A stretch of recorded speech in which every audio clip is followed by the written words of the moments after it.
What is something recently you're most excited about? Well, it's hard to not just mention what's happening at HHS, right? So I think um, RFK Jr. is someone I've met several times and have heard him speak countless times.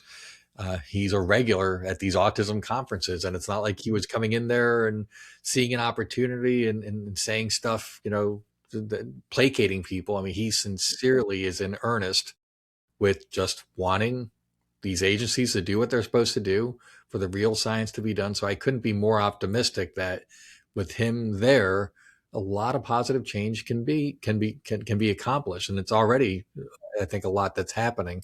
I think so. I'm very hopeful for what can happen.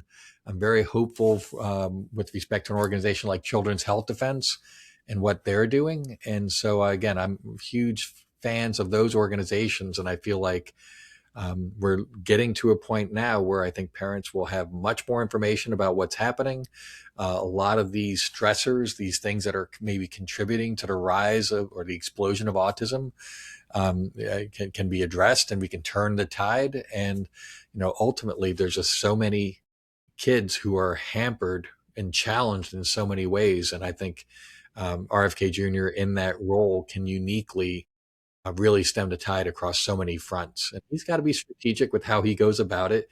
And again, it's not about one thing. There's a lot of stressors. There's a lot of things that I mentioned, and I know he is aware enough about all these issues that to get things shifting in the right direction. So I'm just very hopeful that we're getting to a place where we are addressing a lot of these root causes in a systemic way, and the explosion of these neurological conditions and these diagnoses, we start to turn the tide. And going back to EMF, we can do all that, but if kids are constantly on their screens and on their phones, and the dysregulation that happens just from our addiction to screen time, social media, and all that, that's another important piece of the puzzle. So again, we're moving in so exponentially in so many different areas, AI and the impact of that.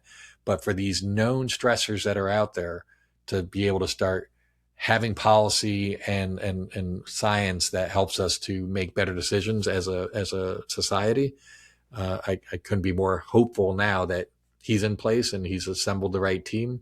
And again, fingers crossed. But I've been hoping and praying that he would get that role for a long, long time. So to see it actually happening is it gives me a reason for informed optimism.